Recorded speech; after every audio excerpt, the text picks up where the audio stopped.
Good evening and welcome to the ANZCAR Abruzzi Cup. I'm JP Courier, and tonight joining me in commentary is going to be Jake Saddington. Jake, how are you, mate? Yeah, I'm good. Looking forward to being back in this commentary box to what should be a very exciting race. 100% after last week's race at Watkins Glen. We're back to the ovals with our race tonight at Dover International Speedway. This 1.6 kilometre, 1 mile circuit is definitely going to be throwing up some exciting racing. Guys aren't very far away from getting into their qualifying session.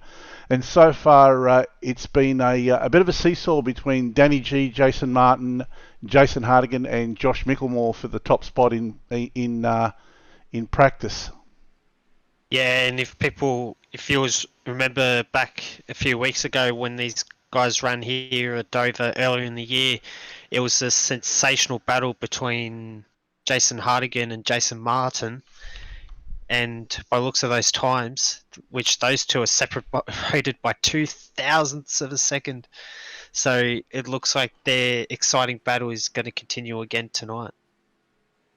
Absolutely different day, same kind of racing. We're going to be in for some close, exciting racing tonight with this shortish track. Things are going to be very exciting. We've got 29 drivers taking to the field tonight for this 200 lap event. Lap is around about 21.7, 21.8 seconds. So yeah, the laps will be counting down really quickly. Yeah, exactly right. It's a very technical track, this one, because even though you got some high banking here, you can run very different lines.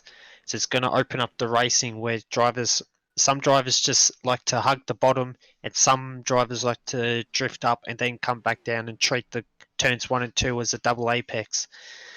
And neither is necessarily faster than one another. One may or may not burn the tyres out a bit. So the race strategy when it comes to tyres is going to be very important in this race. Absolutely, and like you said, that's going to be the all-important aspect tonight. Is going to be the race strategy. What are they going to do as the line heats up as well? They're going to be taking different lines and adjusting their racing to suit. Now we're getting into qualifying, so we'll have a look at the first drivers out on track and see how they go. Yeah, you see Ed Foster, Danny G, the two of our title contenders have already left the lane. They're looking to set their times pretty early in this session. Yeah, they're certainly not mucking around. They're getting out, they're banking a lap, and they're getting the job done. Yeah, so far it's Ed Foster leading the championship at the moment, so he'll be looking to put his foot forward and trying to consolidate that number 1 position. We're 2 weeks away from the playoffs, and it's still very tight at the top. It is 22 points separating the top 4, with it being Foster, then Skrillex, then Micklemore, and then Danny G. And that number 1 spot is going to be crucial to give yourself the best wiggle room in the playoffs. And Ed Foster's already gone fastest so far, 21.8, JCW 21.9 in second. Oh, it's just had a big moment there. And JCW has had a massive crash on the pit straight. I think he might have just set his second time when he spun it off into the wall, trying to put the power down. I don't think he went faster in his second lap, which is why he's crashed. And that front end on JCW is very damaged. And so too, Billy Hickey is also had a big crash. Yeah, we're seeing the guys really pushing hard there. We saw Ed Foster get sideways coming out of turn 4. JCW putting the car in the wall, and Michael Skrillex now is out for his qualifying run. He's already done a 21.8. So far, he's in third. Jason Martin's just gone second. He's done a 21.7 It's Micklemore in first though at the moment at 21.7 as well, but these are low 7.711 Oh, to Michael Martin Skurlock. 7.22. Sorry there, Jake. Michael Skurlock's gone and absolutely binned his second lap.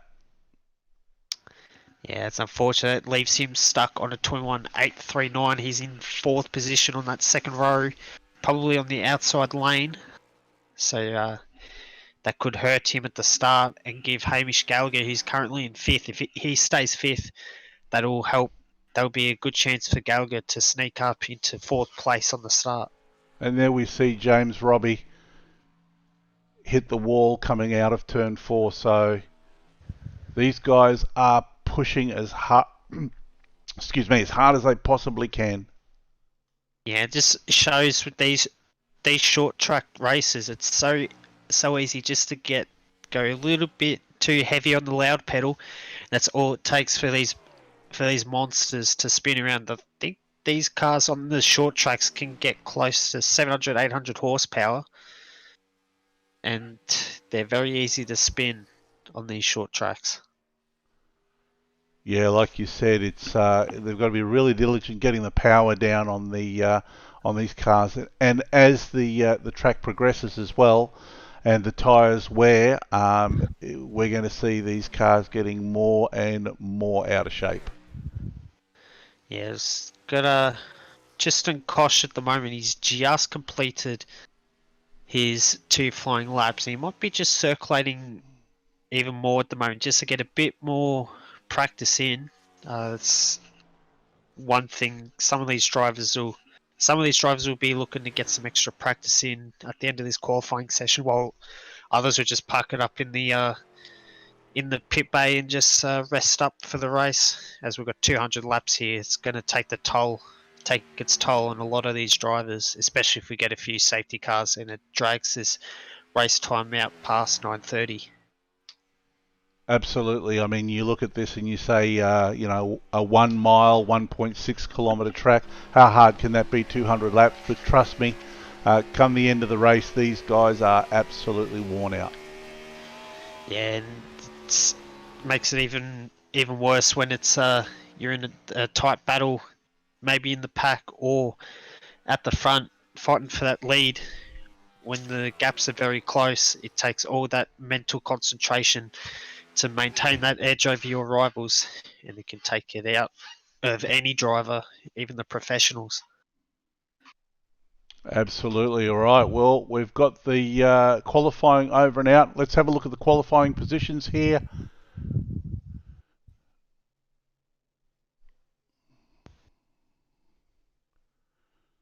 So, occupying the first spot will be Josh Micklemore, with Jason Martin in second. Third, Ed Foster. Fourth, Michael Skurlock. Fifth, Hamish Gallagher. Sixth, Norman Clark. Seventh, Neil Pearson. Stephen Williams in eighth. Jason Hardigan down in ninth.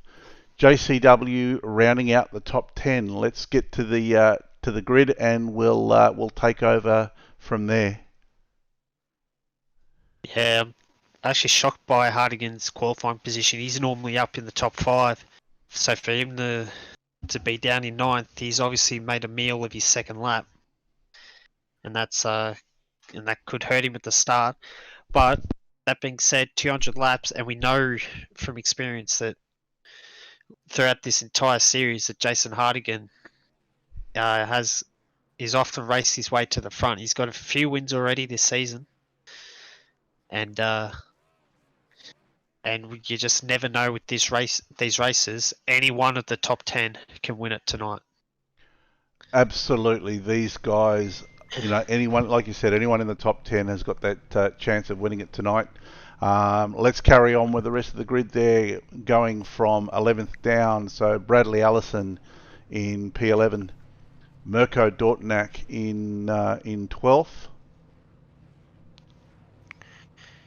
In 13th, we got Lachlan Urquhart, James Robbie in 14th, Devon Stove in 15th, Phil Otto in 16th, Adam Roswell 17th, Danny G in 18th, Brendan Bartlett in 19th, Darren Brumfield in 20th, Matt Hunter 21st, Tristan Koch in 22nd, 23rd Aidan Schultz, 24th, Raymond Yeager. In 25th, Riley Curtis. 26th, Billy Hickey. 27th is Gregory Harris. Kai Sloggett in 28th. And rounding out the field in 29th is Mick Wilson. Yeah, actually, Kai Sloggett and Mick Wilson are not actually in the session at the moment, so they're actually going to miss the start. Also, driver of note is Danny G. He is way down in 18th. He was much quicker in practice than he was in his qualifying run, so he's made an absolute meal of his qualifying. Down in 18th, look to him to be one of the hard chargers in the field, and barring any incidents, he'll be the driver that will have gained the most places at the end of the race. Yeah, these guys are going to have their work cut out for them down the back of the field. Pace cars in. Green flag, green flag.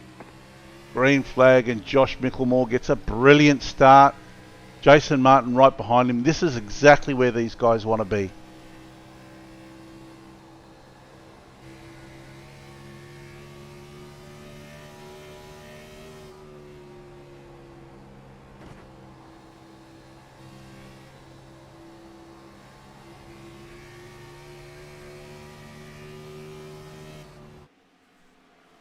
Let's just follow these guys for a couple of laps. We'll turn it up and listen to the sound of these engines.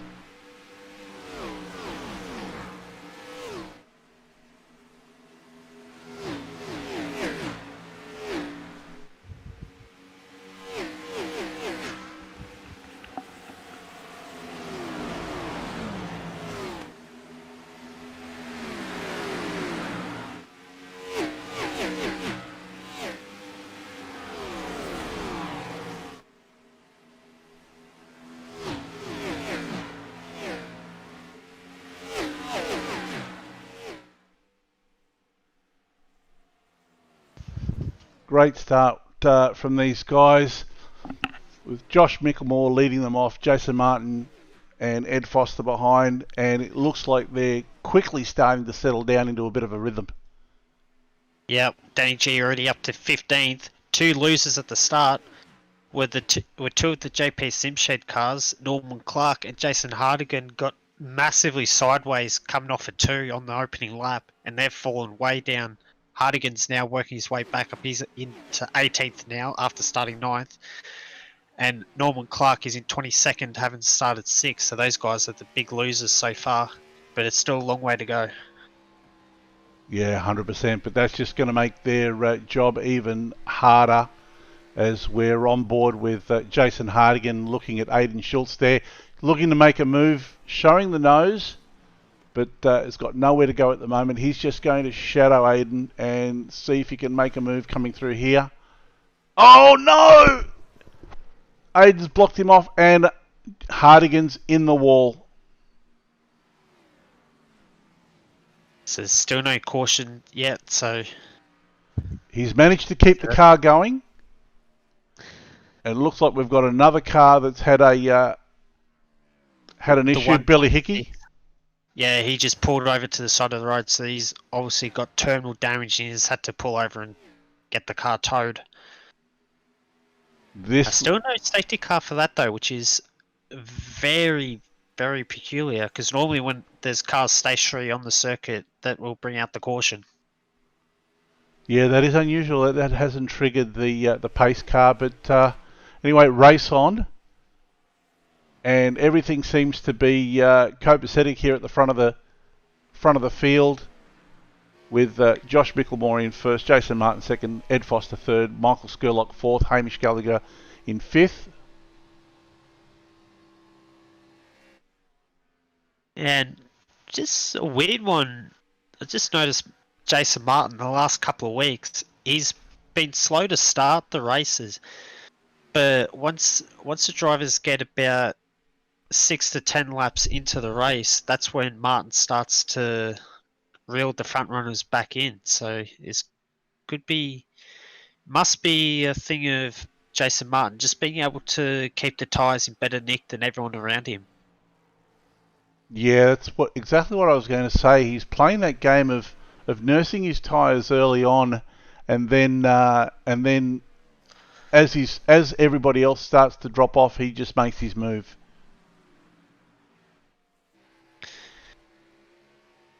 Bradley Allison has had a pretty good start to this race. He started outside the top 10. He's now sees himself in 8th. And he's not too far behind Pearson, who is in 7th. So it'll be something that Allison will be looking to try and pass and try and creep himself closer to that top 5. Yeah, absolutely. As we're on board with Michael Skurlock here, looking forward at Foster. Once again, just sitting pretty and I think biding his time and waiting for the opportunity to start to make his move. I tell you what, Gallagher is very close to the rear of Skurlock's car. So if Skurlock can't back off, he makes a mistake, Gallagher will make no hesitation in going for that overtake to get himself into the top 4. Absolutely, and Gallagher really has shown himself to be a force to be reckoned with this season in the ANZCAR Abruzzi Cup. Yeah, everyone's now single file now, so Looking down through the field here with JCW in 9th, just shadowing Bradley Allison there. Once again, waiting for an opportunity to maybe look at making a move, but he seems to be fairly comfortable where he is. yeah, the nature of Dover is that all the drivers are pretty similar they were pretty similar in pace in practice, especially the guys that are currently in the top 10. So it's going to be tough going for these guys to make an overtake on track. Most of the overtakes are going to be under the pit stop phases. It's going to be who can save the fuel and who can save their tyres the most. Absolutely, and we saw there at JCW make that move on Bradley Allison, but he really had to because Mirko Dortnack was catching up to him fairly quickly, and JCW just needed to create that buffer between he and Dortnack. Danny G has got himself into 12th place now. He's gained 6 places since the start already. He's certainly not mucking around. Rubbing my hands together to see where he can finish at the end of the 200 if he's already got himself into the top 12. And no arguments there by James Robbie. He's just opened the door and let Danny G through. He's definitely on a mission, definitely flying there, Danny G.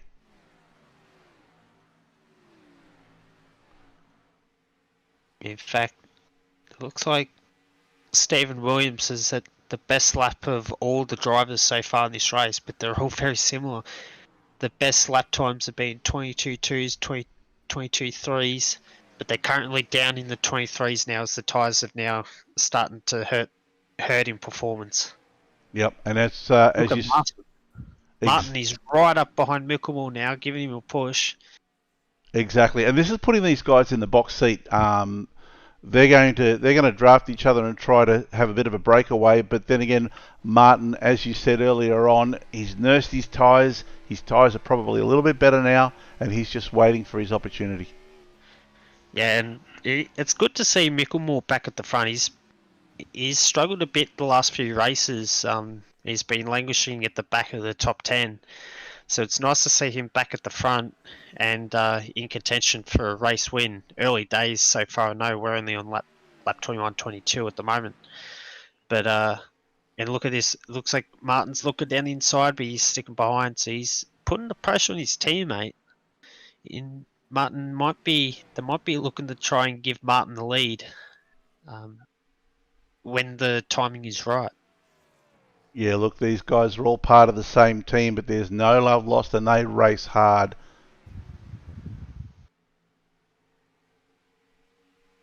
Yeah, it's going to be a conversation for those teammates throughout the entire race to see which of them, because they might even favour Mickelmore to stay in front just to try and peak the points gap back to Ed Foster to try and give Mickelmore the number 1 spot heading into the playoffs, and they might bank on Jason Martin's speed in the playoff series to grab a couple of race wins and give himself automatic qualification for the further rounds.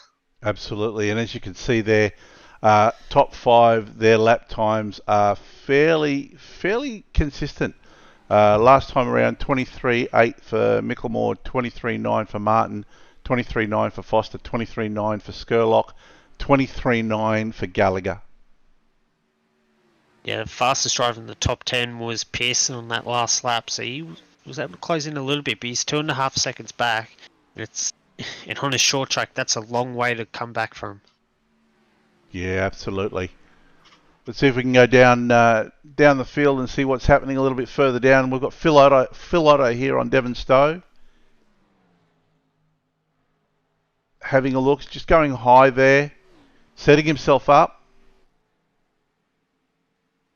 Oh, Devon's just clipped the wall.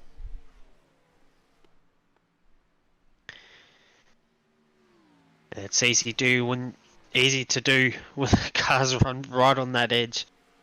So easy just to get in the power too early, and that's all it takes for you to either lose traction or to just understeer straight. Yeah, absolutely. Big shout out to some of the people watching us tonight. Shout out to Jamie Machado.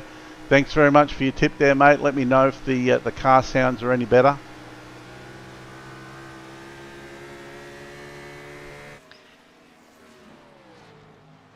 And it looks like poor Billy Hickey and Aidan Schultz have both, or Billy Hickey actually only has retired from the race already. So that's him down and out after having to retire the car on the pitch straight early on. Yeah, disappointing for Billy Hickey. He's had a couple of poor rounds there, but I'm sure he will bounce back.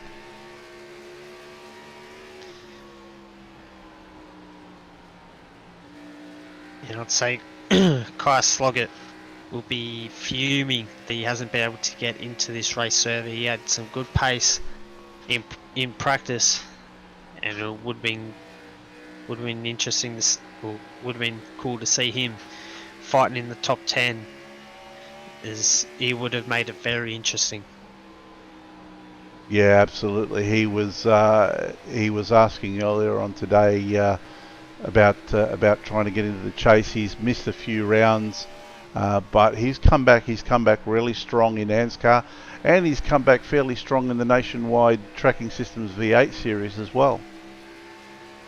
Yeah, he's one of the drivers that do the dual duties, driving the two different V8 monsters, the American versions and the Australian versions. So it's good to see guys trying different disciplines. Absolutely.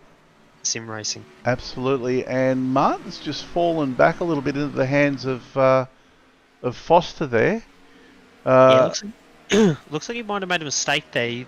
He lost 4 tenths on he lost 4 tenths on Micklemore 2 laps ago. So I'd say that's been a bit of a mistake. He might have just got in a little too hot, run just a bit too wide, and that's all it can take to just lose track of the car in front. But he was faster than Micklemore on the previous lap by 2 tenths.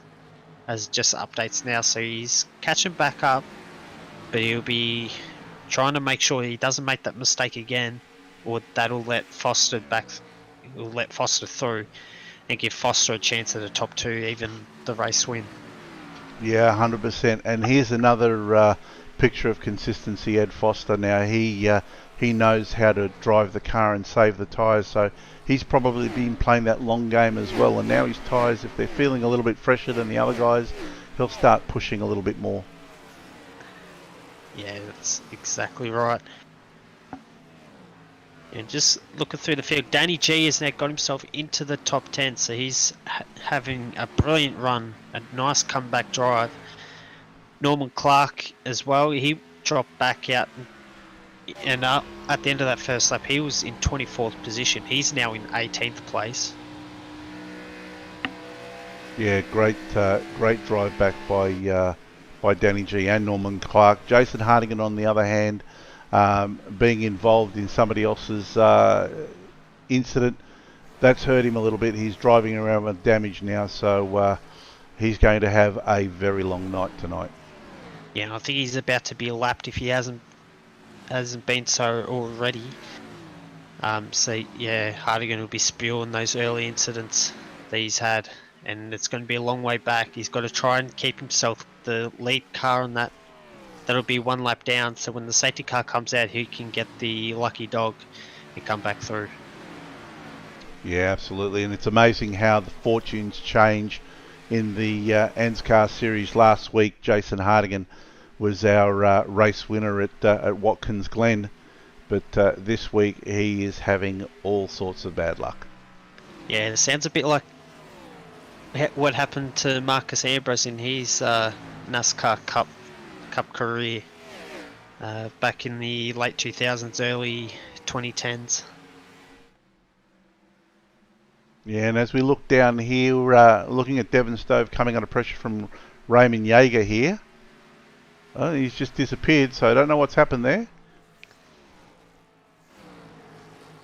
See, look, another big mover in the field, Riley Curtis, he's just passed Norman Clark. He's got himself in the 16th place. He started down in 25th, and he did this last week as well at Watkins Glen, where he seems to qualify poorly, but when he gets into a race situation, that's when he switches on and he's able to take advantage of other drivers' mistakes and can drive very consistently, and he seems to get himself much higher up than where he starts. Yeah, I'm not actually sure if he qualified for this one tonight, but you're absolutely spot on.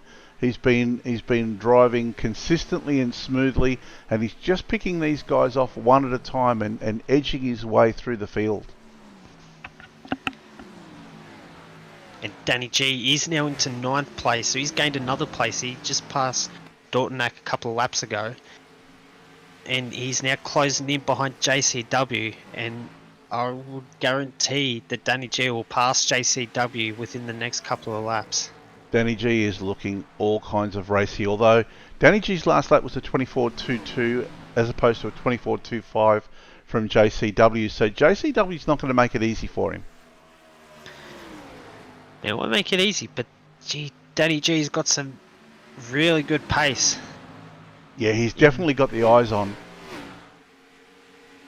And there you go. He makes that inside move. He just makes that look so easy. Yeah, he's got that car on rails at the moment. His car's looking so much better than everyone else in the field. And I tell you what, just watching the leaders, Jason Martin and Ed Foster have been balked by traffic that's really hurt Jason Martin and has allowed Ed Foster to close in within a couple of tenths, which is not what Jason Martin wants, and he adds that pressure, and now Martin needs to put his foot down and try and catch back up to Micklemore and increase that gap to Foster. Yeah, you can see that Martin's looking like he's starting to work a little bit harder to try to get a gap on Foster. But I've been quite surprised how tame the start has been. I thought for sure there'd be a few incidents as drivers try and jockey for position, but I guess that just shows the quality of the field, where they just know where to place the car all the time. And that's exactly right, and it is definitely the quality of the driving, quality of the field here. These guys have now been racing with each other for most of the season.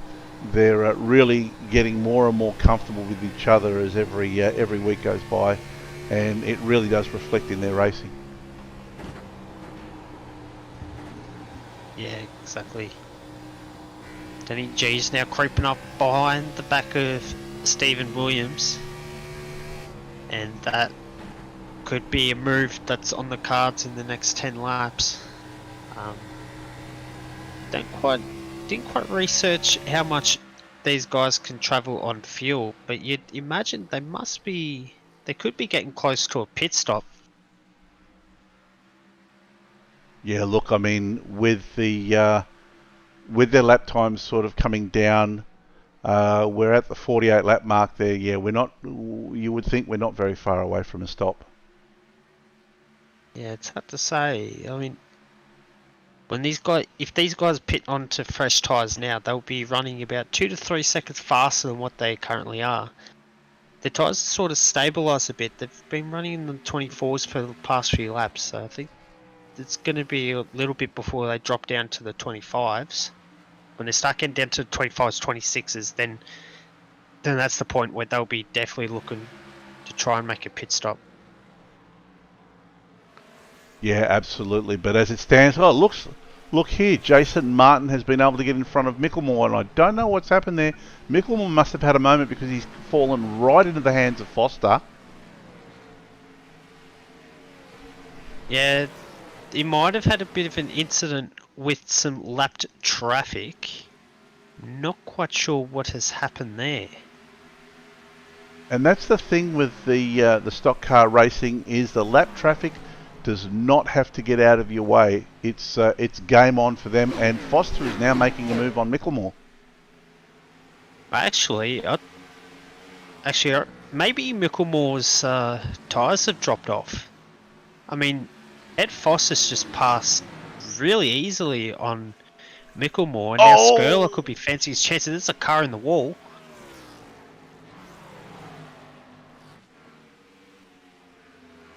That was a car in the wall. One of the back markers. Yeah, I think that was Adam Rosell.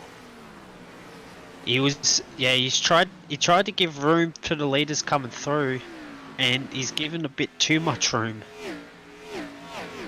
Yeah, Micklemore's last lap was a 25-1 as opposed to 24-1 by Foster. So, yeah, something must have happened there. And like you said, maybe he fell into the hands of some lap traffic. He might have just nudged a wall or something and upset the aero balance of the car. Not entirely sure what's going on, but I tell you what, Michael Skurlock is going to be fancying his chances. In fact, Skurlock, I don't know what's happened to these two guys, because Neil Pearson has absolutely flied past the pair of them a couple of laps ago, because it's Pearson in third, when I was expecting it to be Michael Skurlock that would overtake Micklemore for third. Yeah, that's a really interesting turn of event. Pearson with a 24-1 the last lap, so he's not that much faster, but fast enough to be able to get around those guys. And Skurlock now is looking to make a move on Micklemore and gets the job done. Yeah, that's been waiting to happen for about 5 to 10 laps now. Micklemore is really dropping off, and I reckon his tyres have gone past it, and he'll be He wants a pace car now, so that he can come in and get a free pit stop. Yeah. Once you pit around here, the lap is so short that you can lose 1 or 2 laps easy under green flag running. And if you get on the wrong side of the caution, then that's going to hurt you big time. Absolutely, yeah. Like you said, he's going to be looking for a caution. Otherwise, we might be seeing Micklemore blink first. Yeah, but it's also one of the things where if you're JCW, Dortnack or Coejo, just might be worth just pitting now. You might be chancing you being caught out by a pace car, but the benefit could be that you could leapfrog the guys in front, and that could be a potential race-winning move. Absolutely. Well, from where they are, they really don't have much to lose, and sometimes it's worth rolling the dice and taking that kind of a chance. Yeah, exactly. I know a lot of drivers that would sell their own grandmas to get a race win. So it's got to be something that these guys consider. There's a green car pulling off. I didn't quite see what number that was. I think we're looking at Bradley Allison there going into the pits. Yep, Bradley Allison is in the pits now. Yeah, so he's the second car a lap down. So either he's got damage or he's doing what we've been saying. Well, he's coming to pit now, get some fresh tyres, and he might be able to leapfrog a few of the drivers that he's racing for position. Absolutely. But he's got to hope that there's no pace car for another 50 laps. Yep. And look at this, Ed Foster has quietly been making up room on Jason Martin. Yeah, those guys, for this entire race, they were running similar lap times. And they seem to drive the circuit the same way. I remember that being the case last time out when they raced early in the year at Dover. So it's going to be... I don't think Foster quite has the car speed to pass Jason Martin. But if Foster can pit at the right time, that's going to be his chance to leapfrog Martin. That's the thing. It seems as though Martin's able to turn it on every time Foster starts getting a little bit closer. He's able to sort of take out that extra 1 or 2 tenths of a second on Foster and just eke that gap out again. Yeah, and that gap is going to ebb and flow depending on the traffic. So sometimes you can get a good run of traffic and sometimes you can get held up in the middle of a corner and it really upsets you. So that's probably where you'll start to see the gaps come in and out. And look at that, the gap has dropped out by over a second now. So I reckon Foster's been held up quite badly by the lap traffic. And Danny G's got himself into the top 5. So he's, from starting 18th, he's gained 13 places to now be 5th. Yeah, Danny G's really on a charge, and we saw Ed Foster there open the door for one of the lap cars that had pitted with fresh tyres just to let him go past, and that's obviously slowed him down a little bit. Yeah, exactly. So that would have been Allison, I guess. He's dropped 3 laps with that pit stop. But you'll expect him to claw it back. There's a few guys at the back that have spun out. Skurlock is slow. And he's yellow flag's out. And that's exactly what Bradley Allison did not want. Michael Skurlock. We've got to see what happened with him. Let's see what happened here. But and he's all on his own. Loose and slow at turn 2. Just took the high line there and maybe got out on the marbles, and that was all it needed. Just watching him here, it looks like... Yeah, he got out in the grey. There's no grip out there because all the cars run low. So he's been the Mr. Courteous driver, and it's come to hurt him. He has managed to keep it off the wall. And no one was able to hit him, so that's lucky for Skurlock. Absolutely, and now we see Martin and Foster in the pits. So this is going to be the real race here. Yeah, Phil Otto's the man who will get the lucky dog. He's the first car 1 lap down.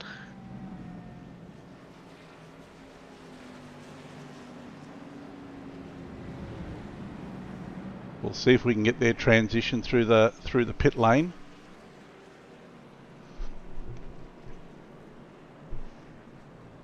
Greetings to all of our viewers. Alex, how you going, mate? Great to see you viewing. There's a battle in the pit stops now. Who can get out in front? Jason Martin or Ed Foster? They're both launched at the same time. It's head to head, and I think. And Martin, it looks like just got ahead. That was so close on the pit exit. I thought for a second, because Ed Foster was able to jump out of his pit box just before Jason Martin left his. But because Martin's at the front of the queue at the pit lane, that's what managed to get Martin out ahead of Foster. Both of them had exactly the same transition time through the pits. A 53.6 for both Martin and Foster. Pearson was a 54. Danny G a 53.4 and Williams a 53 flat. And looking further down, JCW a 52.8 with his pit transition. Yeah, he's jumped about 3 or 4 places. Both JCW and Urquijo, the 2 JP Simshed boys, they were 9th and 10th at when the pace car came out. They're now in 6th and 7th at the moment. Looks like it's updated with Stephen Williams they's just jumped ahead of him. But they've done a brilliant job in the pit stops to be able to optimise that and get themselves into a good position. Absolutely. Yeah, and Skurlock is now come out of the pits in 10th, so he's got a brand new car. He'll be very racy when the pace car comes back in. Yeah, and look at this, Danny G in 4th. It's made up 14 spots, and you know he's going to be absolutely gunning for these guys at the restart.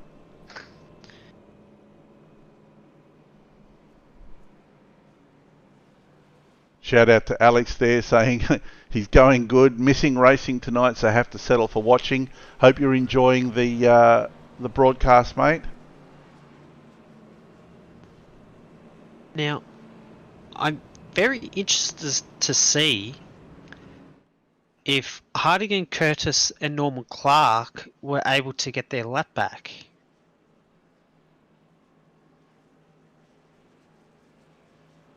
Because that could open the race wide open if they have. And no, Hardigan's back in the pits. He's most likely going back in for some repairs under safety car. Yeah, so he hasn't been able to get his lap back. So I thought for a second he might have been able to sneak that lap back, but alas, that hasn't eventuated. Yeah, that's a shame. I know Jason will be kicking himself, but still a credit to him just carrying on there and getting those laps under his belt and getting those points in the bag as well. And something's happened to Gallagher before that pace car came out, because he was up in the top 10 and he's now one lap down. So I wonder if he made a green flag pit stop just before the pace car came out, and that's what's really hurt him. It's quite possible that's exactly what happened.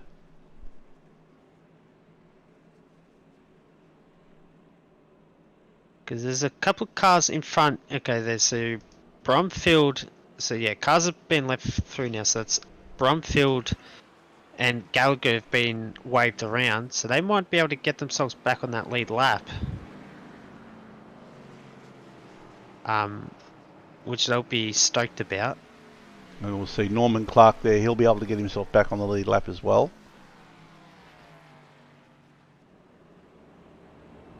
And we look like we're getting ready to go to a restart. Yep, they're fouled up 2 by 2. Oh, someone hit the wall there. One of the blue cars at the back of the field came around, exited turn 2 very hot and has hit the wall big time. So he's going to have a lot of damage on that car. I'll try to see who that was. Now we know that... It's 91 of Darren Brumfield. He's in 21st at the place at the moment. He got way too eager, keen to catch the back of the queue, and he's hit the wall quite heavily. And there we go. Jason Martin gets a great start again. Ed Foster does fairly well. Neil Pearson is coming under attack by Danny G on the high side. I don't know if that's going to work. Danny G slots in behind Pearson now. And it's business as usual with Martin taking a good start there and breaking out a little bit of a lead straight at the beginning. Yeah, Martin really loves his place. He must do, because he does really well, especially on these restarts. And he's already pulled out to almost a half second lead already. But Foster will be able to close that up. They both, Martin and Foster, seem to be quite even. Maybe a slight edge to Martin. And Danny G behind Pearson will be looking to get through and try and put some pressure on Foster. Well, all of these guys know that they're not going to be able to possibly run their normal game plan. They're going to have to run at least 9/10 because Pearson's going to be gunning for Foster. Danny G is definitely all over Pearson, and Foster's not going to want to let Jason Martin get too much of a lead.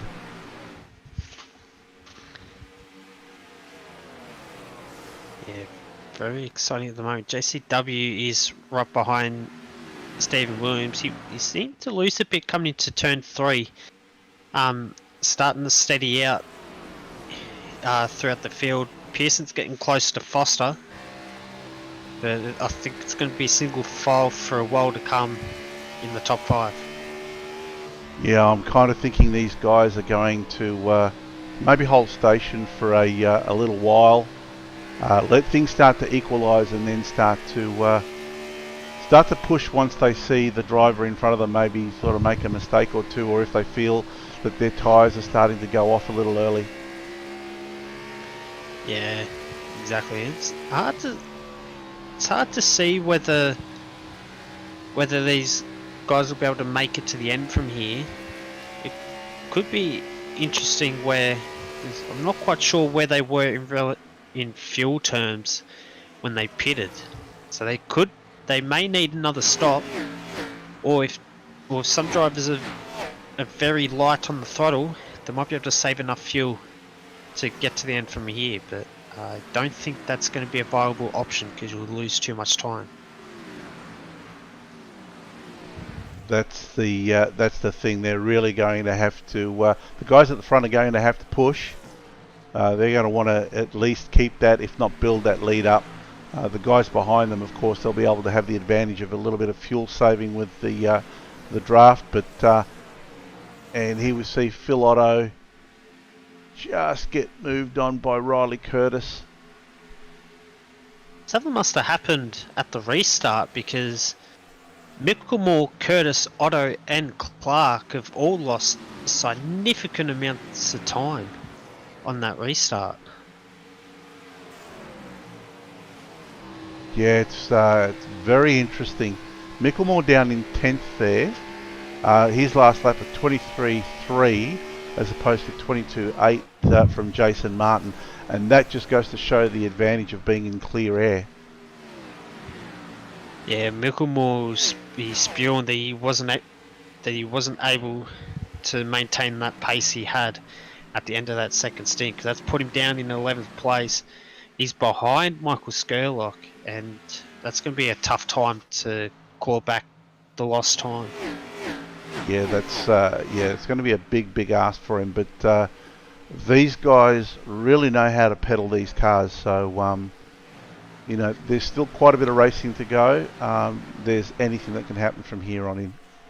Yeah, one battle I'm intrigued about is the battle between Hamish Gallagher and Jason Hardigan.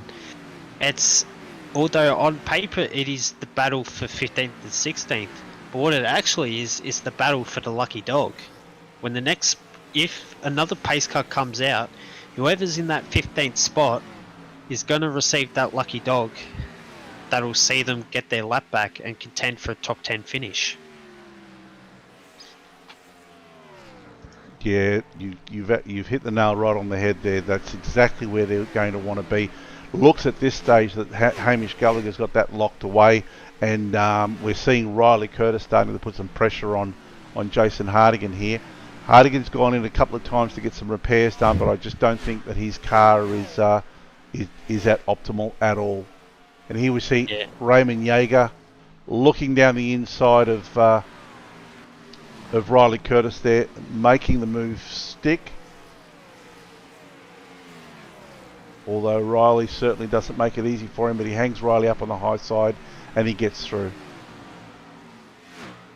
And just back on that early point with the damage to Hardigan's car, it's got to be noted, a reminder that this series does not have any fast repairs. Some series run one fast repair to help cars stay in the race if they get hurt early on.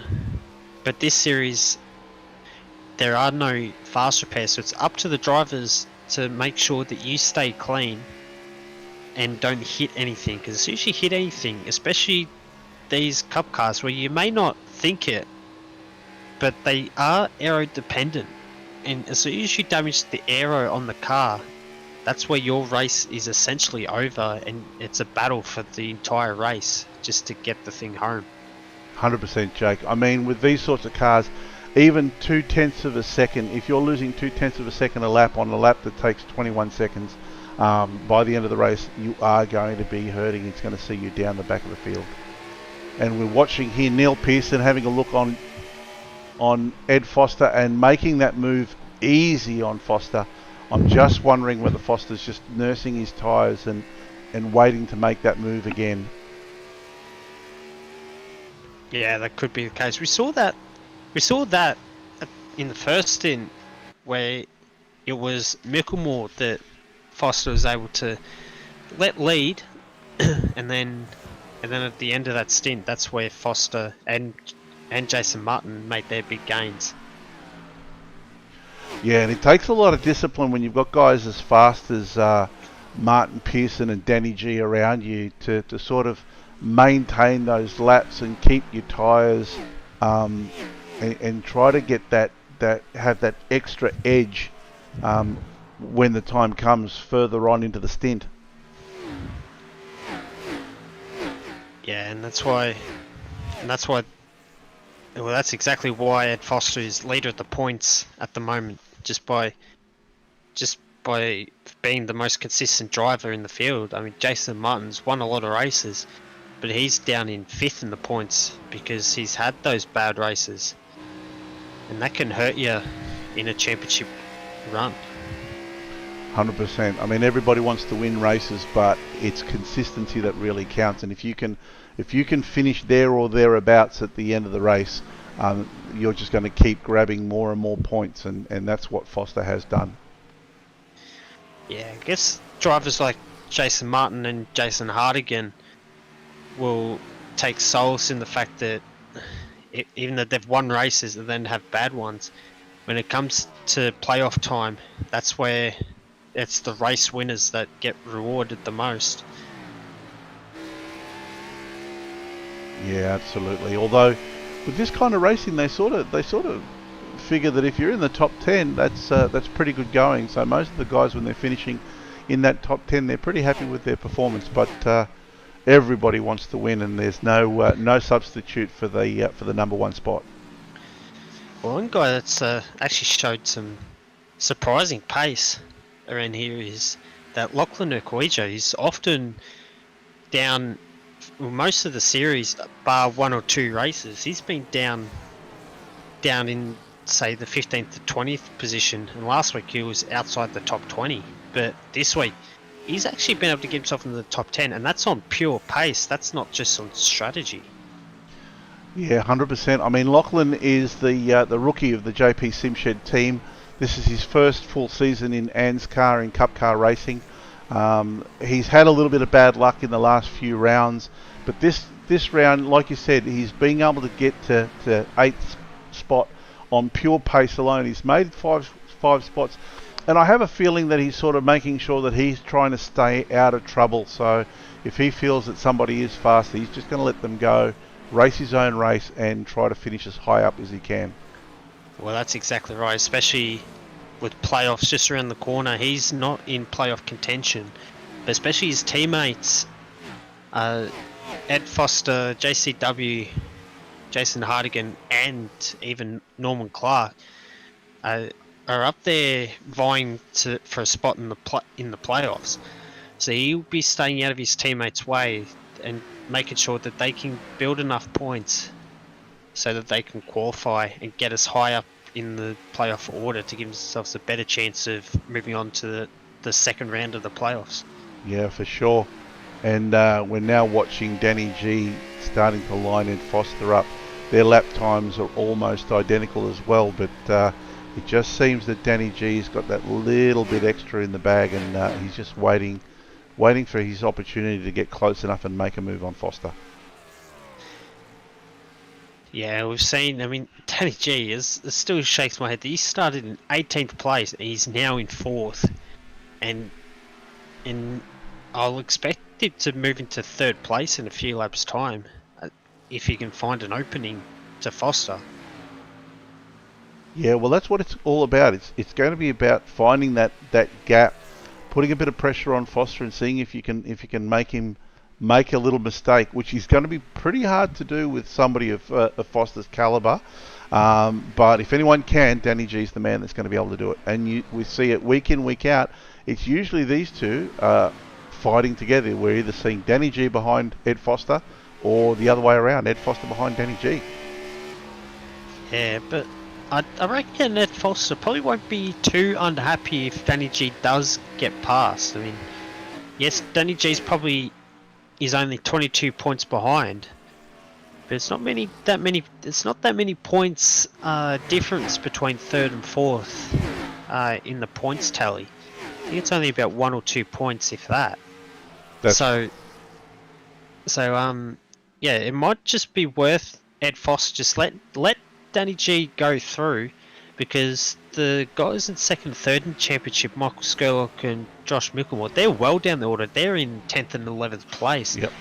And they're not even, relative to the size of the track, they're not even close to 9th place at the moment. So it could be, well, actually Skurlock's just caught back to 9th, so I shouldn't speak too soon.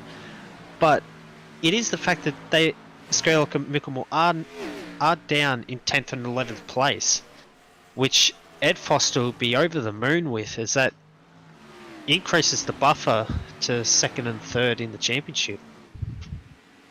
Yeah, absolutely. And there we saw Danny G make his move on Foster. Foster was arguing the territory for a while, but Danny G just held Foster up nice and high and was able to make that move stick. And now they've got traffic to contend with. That's going to be maybe something else that plays into Danny G's hands.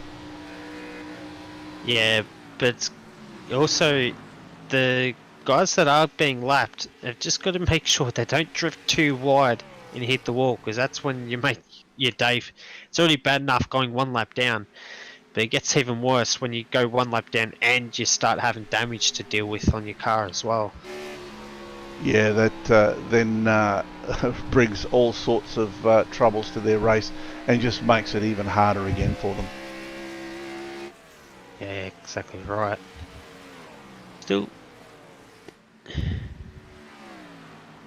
get the feeling though that Foster is playing to a bit of a plan here. Lap times aren't that far away from Danny G or Jason Martin, although Danny G just done a 23.9, Foster a 24.10.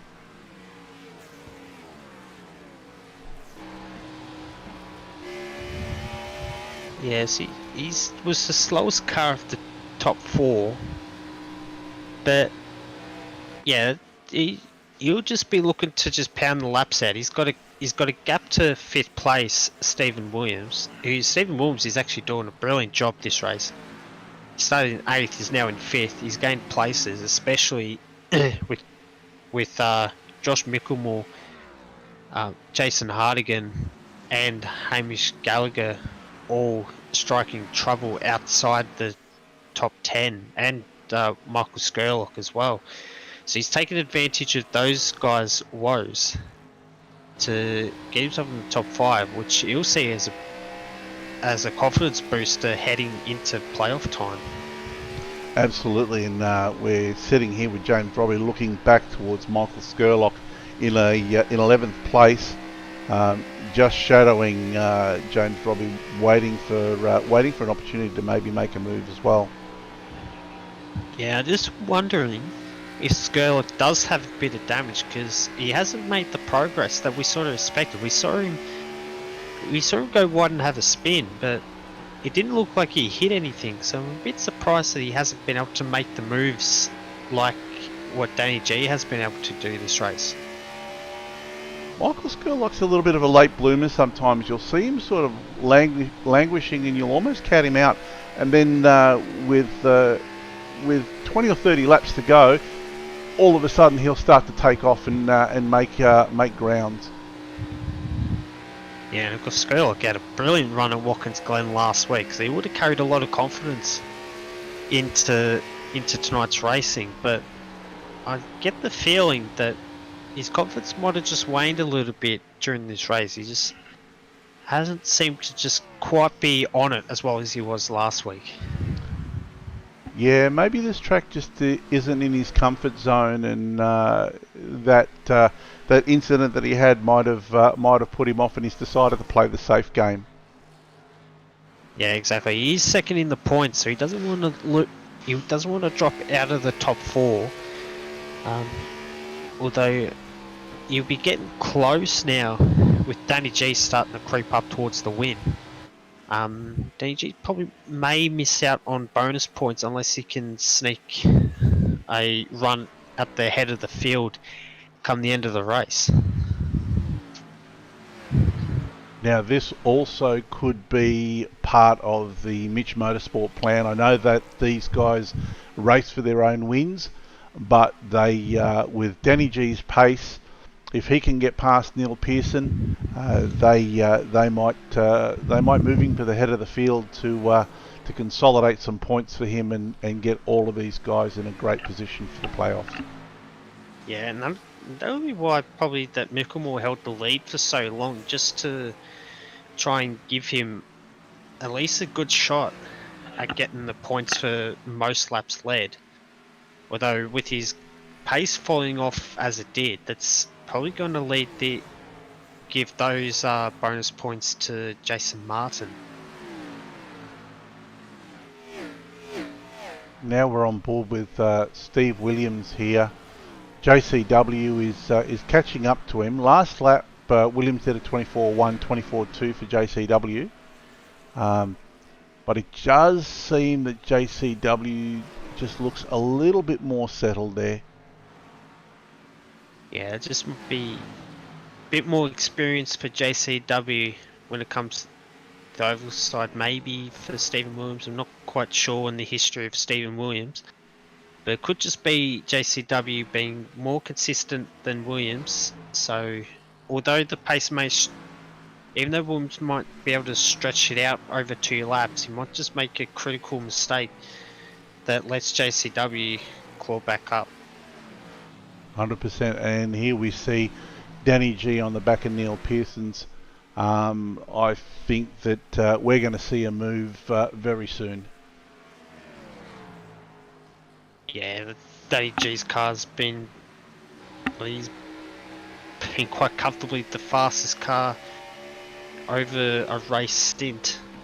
Not necessarily in one lap pace. That goes to Stephen Williams, which sort of goes to what we've been saying about Williams, where he puts in one flying lap and then he has a couple of slow ones that allows his competitors to catch up.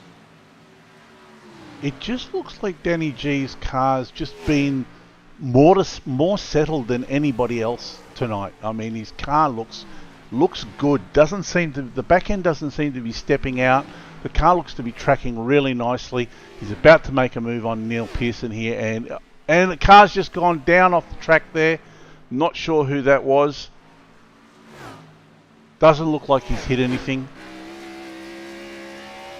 And we're staying green, so No. Obviously the officials haven't viewed that to be a hazard.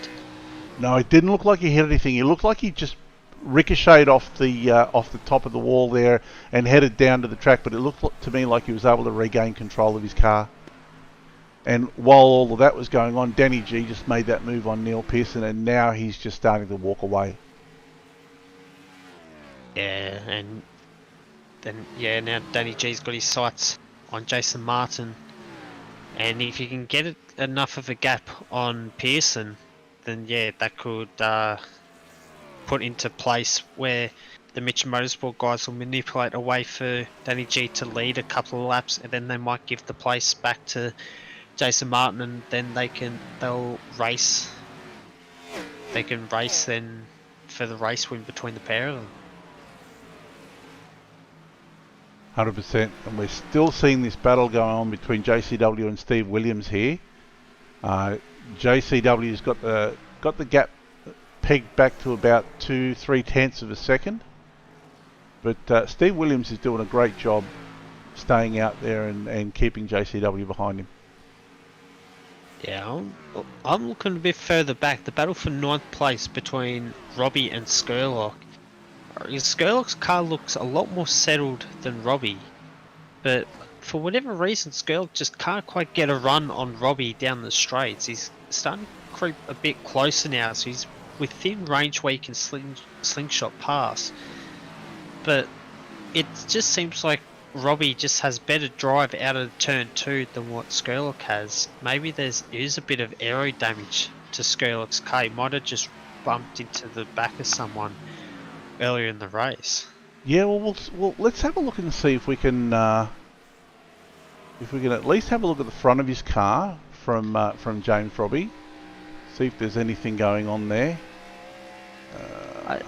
I don't see anything on either Robbie or Skurlock's car, which is bizarre, because I don't know why else it is that Robbie seems to be able to streak away down the straights compared to Skurlock.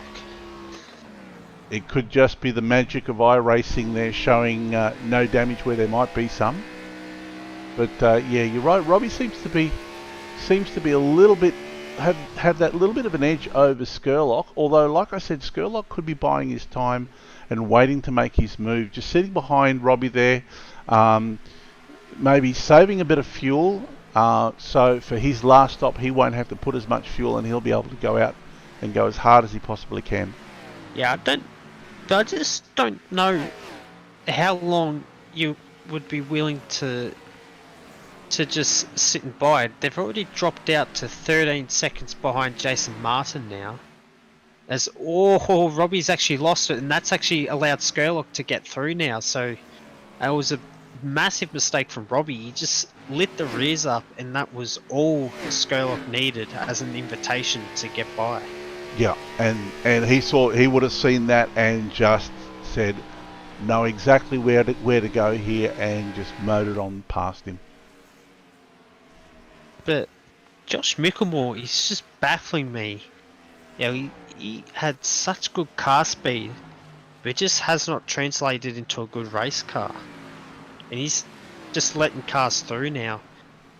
I think some guys have pitted, and that's what Mickelmore's just letting through now. Yeah, well, we've got Jason Hardigan showing up with 2 pit stops there, but one of those probably was for repairs under the safety car. Yeah, both Hardigan's pit stops were under the pace car. I don't think Hardigan wants to necessarily give up any. And Neil Pearson's in. Because Hardigan and Gallagher and Otto are all within a chance. They all have a chance to get back onto the lead lap. They're a bit spaced out between them. And that's a big call for Pearson to come in now. He's banking on there not being any pace cars for the rest of the race. But we saw early in the race when we saw cars like Bradley Allison come in and pit from 10th place, come and do that pit stop, and then a couple laps later the pace car came out, and it has absolutely ruined Allison's race, because he just made a pit stop a few laps ago, so he's 6 laps down now. So he's the one that's made 2 green flag pit stops, and that's lost him 6 laps compared to Jason Martin, who made a pit stop under yellows. Yeah, that definitely would have hurt him pitting under green. And Jason Martin now blinks and comes in for his stop. So expect to see the others follow the next lap. Yeah, and Skurlock, after being released from Robbie, has now crept up the back, and he's actually overtaken now Coelho. And so now Skurlock is into 6th place on the track. That's of course counting Martin, who's pitted.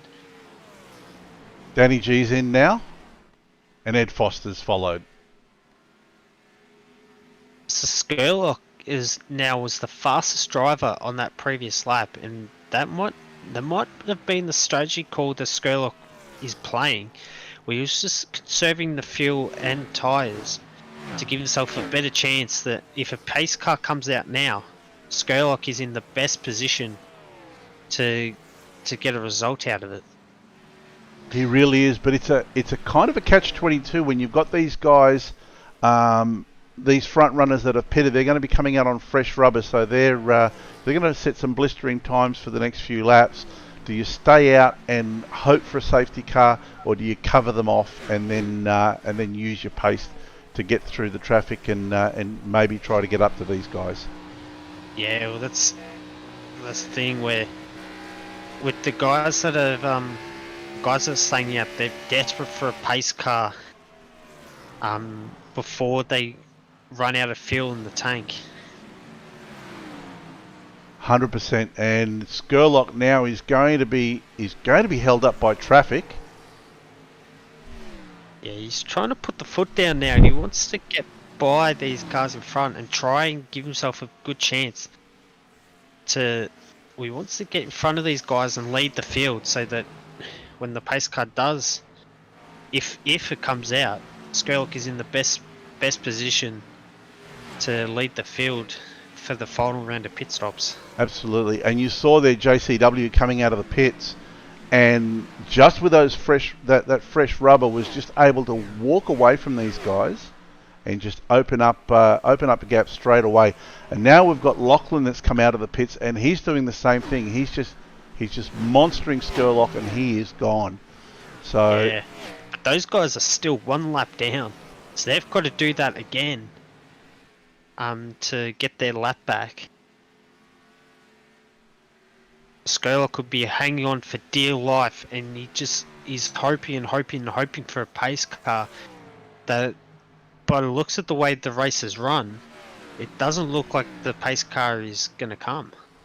Well, this is usually the time, if we're going to see a pace car, it's around about this time of the race where people start getting mistakes. They start getting close to pit stops. Their cars are starting to get really loose, and we've got a crash. Right on cue. And it looks like that was Riley Curtis, I think. Yeah, he's facing backwards on the backstretch. He's got massive damage to the right rear. He spun right. Good thing the safety car, the pace car, is cars can drive through it. Otherwise, there would have been an almighty crash between Curtis and the safety car.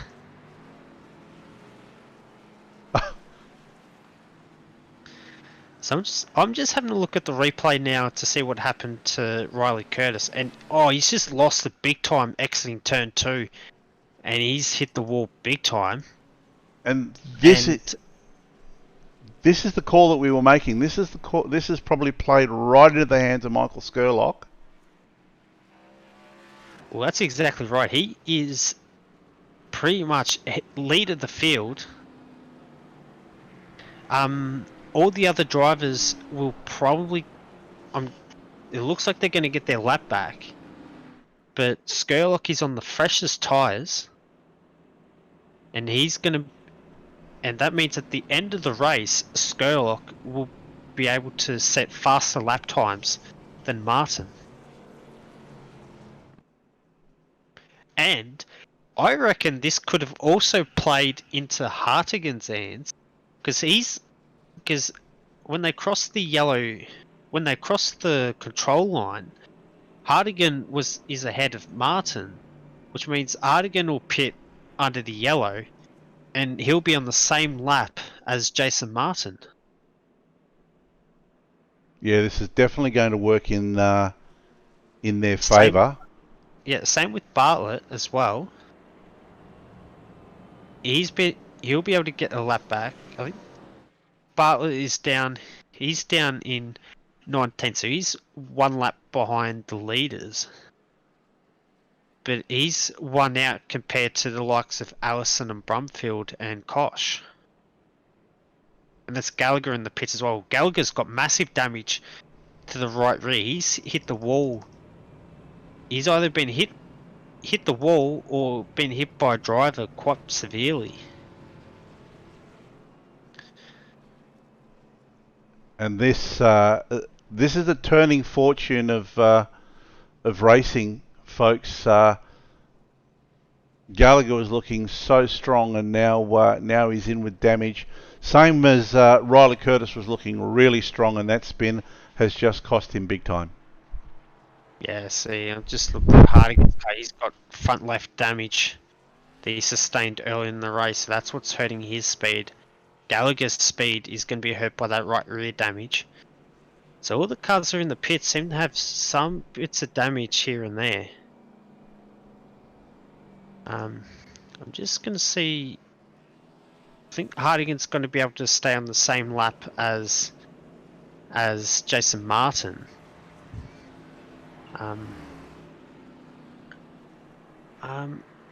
And actually, Jason Martin's ahead of Skurlock on the road, so I think Martin's actually going to get waved through. Same with, well, Mickelmore is one lap down, so he's going to get waved through as well. So which is going to put Skurlock as our effective race leader. And Hardigan's back in the pits as well, so he must have more damage. Yeah, well, he's been racing the entire time with damage. I think he's been in the 23, 24s when everybody else has been in the 22s. So that's really hurt him. Yeah, so that's why Hardigan hasn't been able to get waved by to get back on the lead lap by doing the multiple pit stops. That's what it's really hurt him. He's in 12th place now, so he's actually one position behind Urquijo. But of course, he'll be one lap behind Urquijo. So it doesn't look likely for that to be a positional change anytime soon. But you never know with Urquijo. Perhaps he might end up slowing down at the back end of this race and allow for Hardigan to catch and pass him. Yeah, it's really going to depend as to what the points are going to allow at this race. If it's going to give Urquijo the possibility of making it to the playoffs, well then he might hold station. But if not, he might just let Hardigan go by to make sure that he does make it to the playoffs. I'm just looking. Urquijo is 19th in the points at the moment, but he's about 75 points behind JCW in 15th. I'm not sure if it's a top 15 or top 16 playoff, as these drivers are now under green flag now. Oh no, sorry. I was looking at Danny G. It looked like he'd floored it, but of course those guys have been waved through. So those guys are now back on the lead lap, and they will fight through the traffic to try and fight for the race win and try and pass Michael Skurlock, whose strategy game has been absolutely brilliant this race. Yeah, he's just found himself at the right place at the right time, made the perfect call to stay out, and that's given him a brilliant buffer on everyone else, and he starts the race. And I think we're going to see Michael Skurlock now pushing as hard as he can to just get that buffer between himself. And at the moment, it's showing Hamish Gallagher in second. But yeah, well, that's exactly right. Gallagher, because Gallagher stayed out long. Same with Hardigan. That's why I was expecting Hardigan to get his lap back. But of course, Hardigan came back into the pits to repair damage, which is why Hardigan is back one lap down. So this has really played into Hamish Gallagher's hands, and he'll be pushing hard as well. And have a look at this. Michael Skurlock has checked out with a 4.4 second lead. Yeah, but don't forget with Hamish Gallagher too that he had right rear damage. It looks like it's been fixed for the most part. The panel beaters have been at that rear wing, but it is still got a bit of a bend to it, so he's going to be hurt for the straight line speed. Jason Martin's got a couple of back markers between him and Gallagher, but as soon as Martin's able to clear those back markers, which are Rousel, Hartigan and Jaeger, then that'll allow Martin to close up and most likely pass Gallagher. Well, Gallagher's last lap wasn't too bad at 22.41 as opposed to Skurlock with a 22.48. Well, let's see here. 22.36. So I think Gallagher's okay. Yeah, so the panel beaters, well, the mechanics have actually been able to do a brilliant job with the hammers just to flatten out that rear wing as much as they can. Buff Absolutely. out that rear bumper, and has got that car back to being brilliantly aero-wise. Got those tin snips out and managed to straighten out those bent panels. But although nowadays they're carbon fibre panels, I think. But still, Gallagher's on a charge. Last lap they're a 22.3. Martin's a 22.6. Danny G at 22.9. So these guys at the front are trying to open up as big a gap as they can. Although Michael Skurlock did a 22.8. So of the lead runners at the moment, Hamish Gallagher is the one with the pace. Yeah, I think Skurlock is just managing the pace. He's got a 3-second gap to Gallagher. Gallagher is going flat out. He's cleared the traffic and he's gone. Jason Martin's still got another car to pass, and then he'll be free of the traffic. Martin's still got Raymond Jaeger in front of him. That'll be hurting Martin, just trying to be able to get by, because even though it's they don't have much error, it's still enough to cause a wake that means that Martin can't quite go as quick as he would like. Yeah, absolutely. And you've probably touched on something here. If Hamish Gallagher is pushing as hard as he can, and like you said, Michael Skurlock is just needs to manage that lead, and towards the tail end of the race, he can just hold out with better tyres. We might find Hamish Gallagher burning his tyres up a little bit too early, which will allow Jason Martin and Danny G to get right up on him again. Yeah, I'll tell you what, this is is it going to be good for Skurlock's bid to try and take first place in the points? Skurlock was able to overtake Micklemore with his great run at Watkins Glen. Micklemore is under threat to lose third place in the standings with Danny G running as well as he is. So Micklemore's going to want to hope that his late season form is not going to carry through to the playoffs. Yeah, and as we're watching here, we're watching Ed Foster on Neil Pearson's. It looks like Ed's car's looking a little bit more stable, a little bit more settled, going through the corners there. So it'll be interesting to see if Ed can do anything here. Yeah, and Foster's been one of the more consistent drivers today. He just, while not having the fastest car in the field, and he probably rarely does, but his racecraft is probably one of the best, if not the best. And he just needs to just consolidate the points now.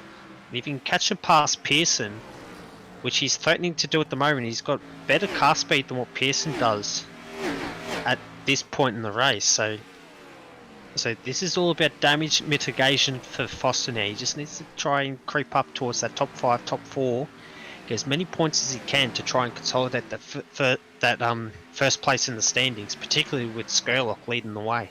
Absolutely, and he'll be seeing Micklemore right behind him now. So Foster's going to be thinking he's got to find a way around Pearson. He doesn't want Micklemore to buy into this and try to make a move on both of them. Yeah, but Micklemore's, that's not for position. Micklemore is one lap behind Pearson and Foster, so it could even work to Foster's advantage if he lets Micklemore through and try and follow Micklemore if Micklemore can make a move on Pearson. Yeah, 100%. Yeah, look, my bad there. I thought Micklemore was racing for position, but you're right. He is a lap down. So yeah, this is going to be interesting because Micklemore does look like he's got some pace now. Yeah, that's the thing with his car. He seems to have early stint pace, but then it's going to be later in the stint where his car just falls off. And there we go. Foster's letting Micklemore through. See, Foster recognises Micklemore's driving the car much harder than Foster is. So Foster will try and tuck in behind Micklemore to see if he can use Micklemore to get past Pearson. Although Micklemore's just gone now, Foster has just continued to coax the car. So Micklemore has been able to get past Pearson, and Foster's he hasn't been able to take advantage. No, and interestingly enough, Hardigan looks like he's found a little bit of pace there. 23.8 the last lap. So maybe he's looking for Hardigan to team up with him and try to run together here. Yeah, potentially. I don't think you can necessarily get much of an advantage running together around Dover. The speeds just don't seem to quite get high enough, and you seem to hurt yourself cornering wise instead of being able to gain much time. But what running together as teammates does do is that it helps you defend from cars behind. If you can run 2 or 3 team cars in a row, that makes it so difficult for cars behind to make an overtake, and that's why Micklemore and Martin were in such a good place earlier in the race. But when Micklemore dropped away, that's what's really hurt Martin's chances at a race win. Yeah, and if we drop down here watching Mirko Dorton on Lachlan Urquio.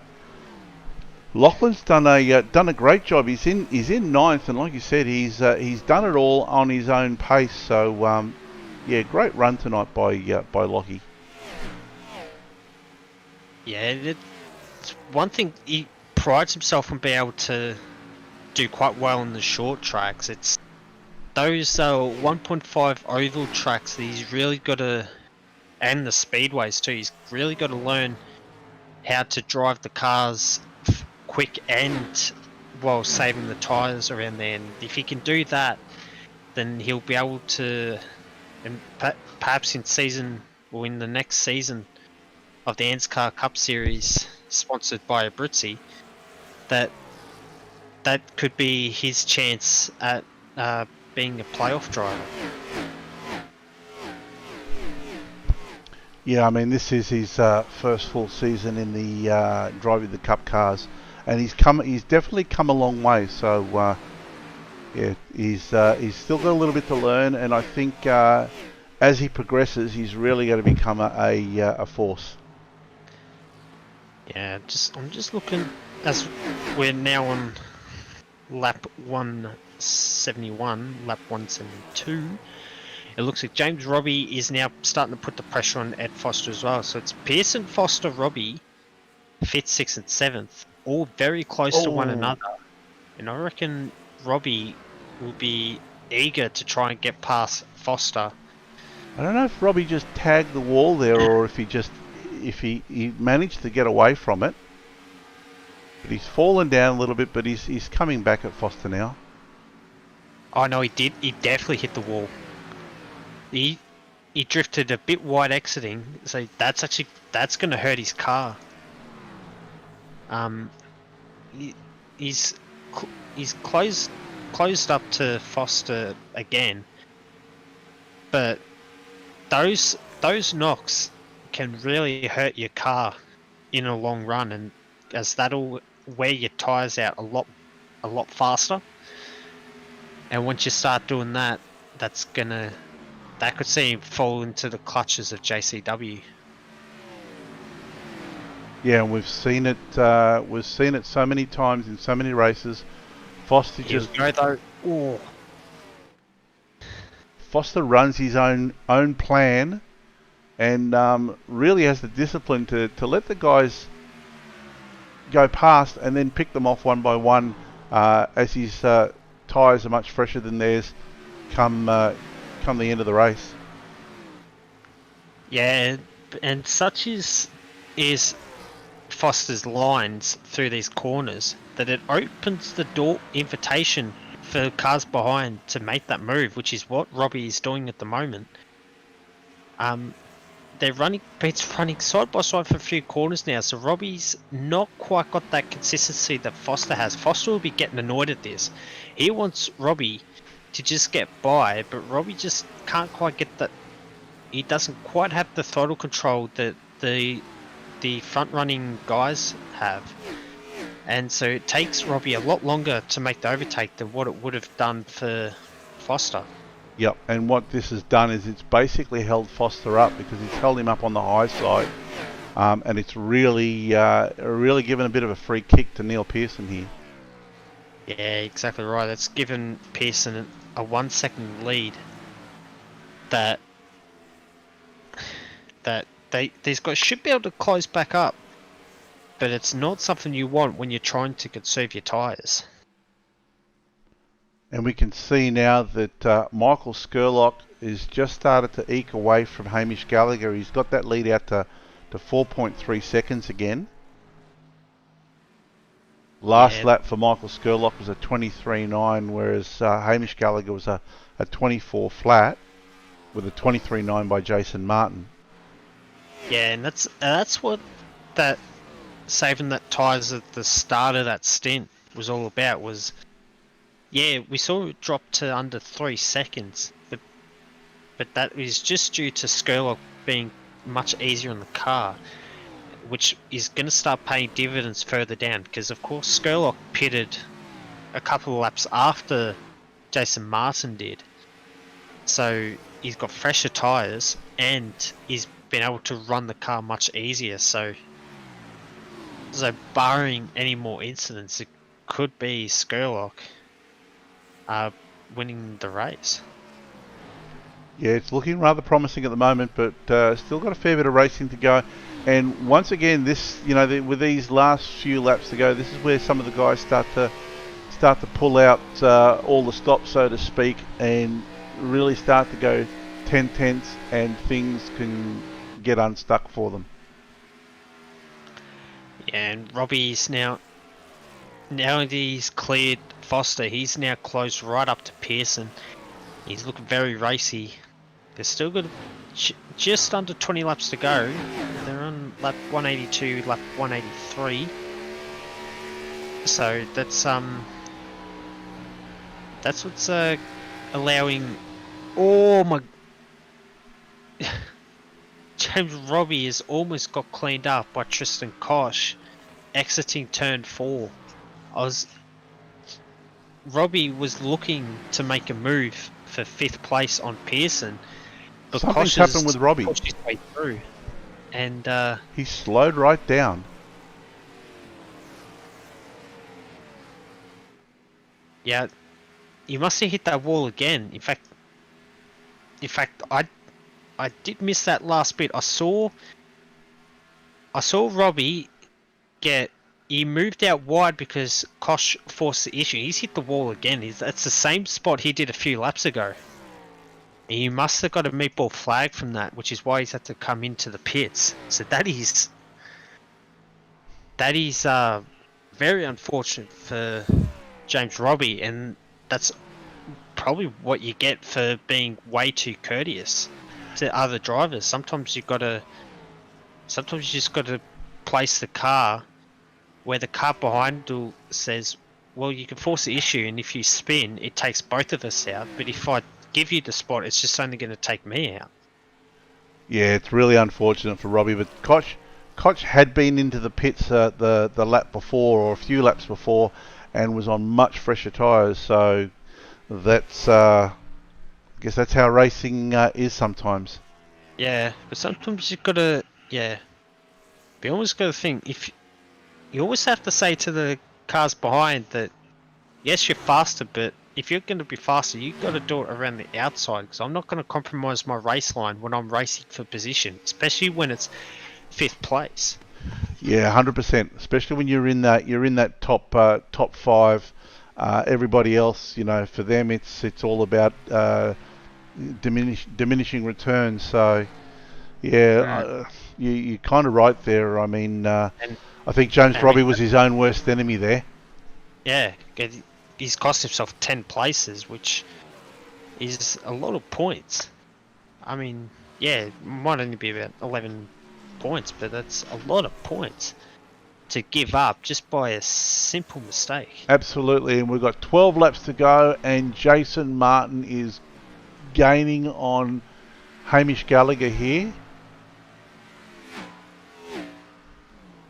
Last lap for Jason Martin was a 24.15. Hamish Gallagher 24.3. So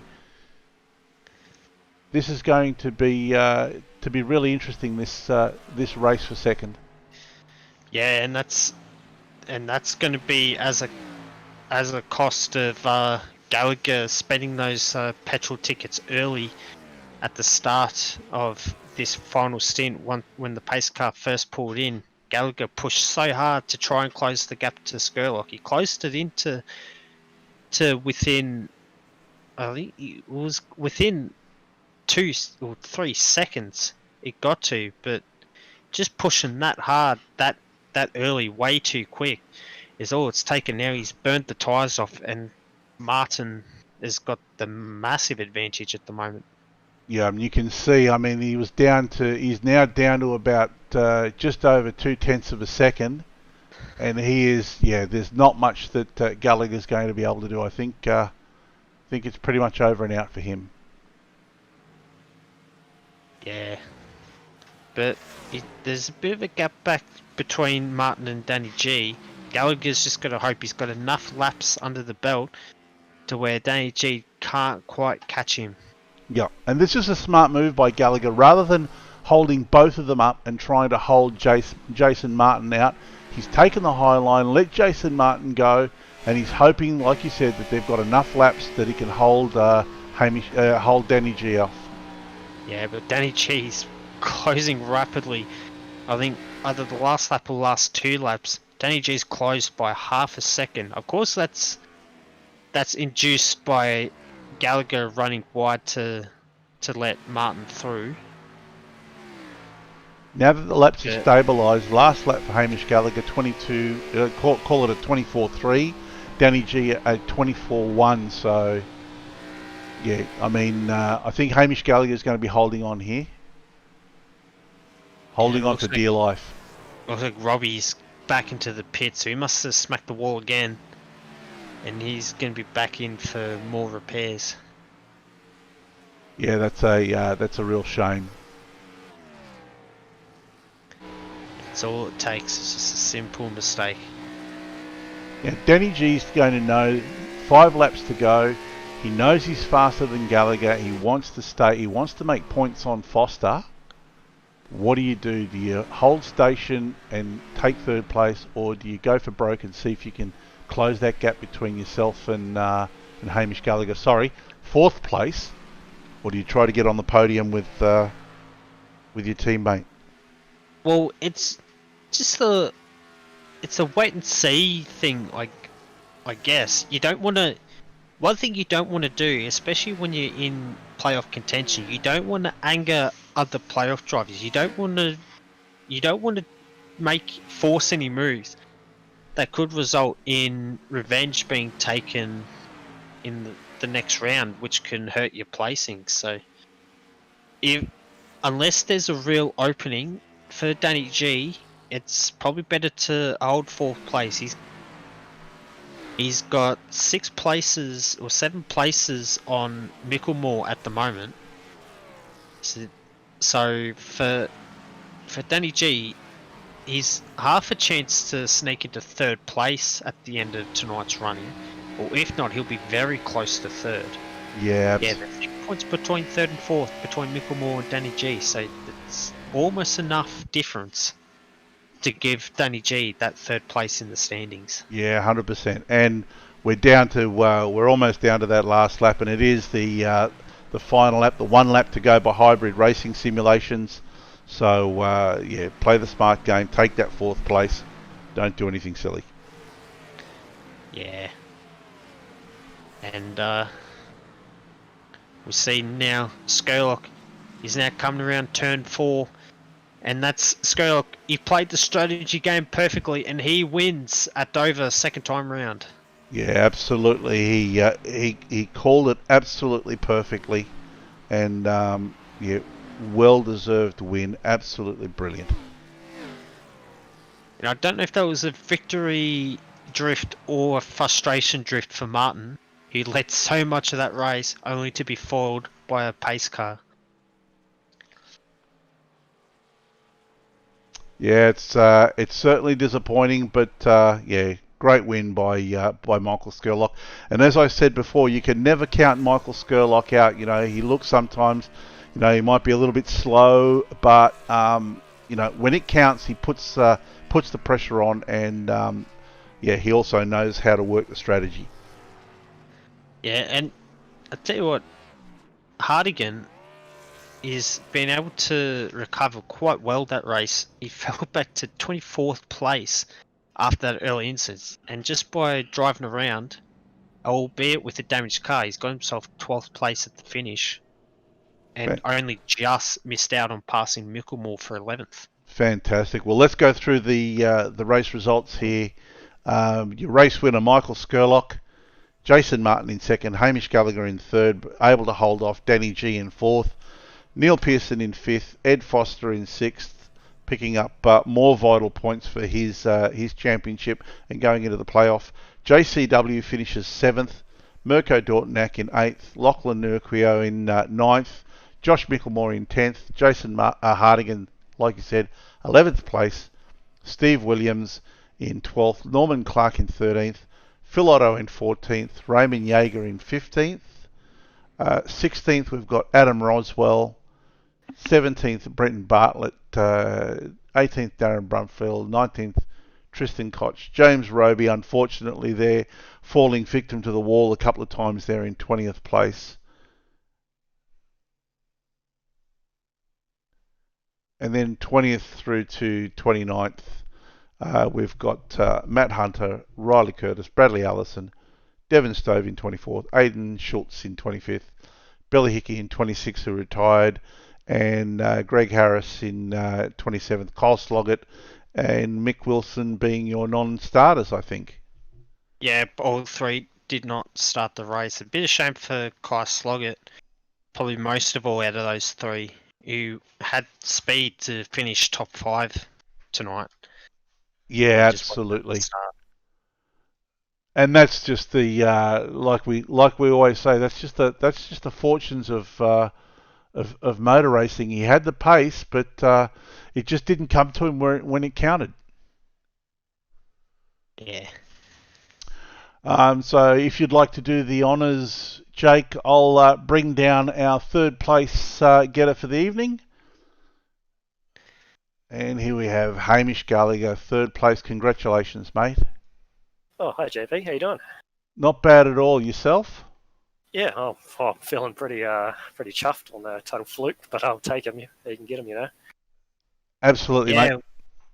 Well, that was a brilliant strategy call for both yourself and Michael Skurlock, that you guys were able to stay out when most of those front runners were pit, and you just got that pace car when you needed it, and that was the perfect way to get yourself into a podium place. Yeah, absolutely, because I got trapped a lap down on that first caution, so I was just racing for the lucky dog that whole second stint.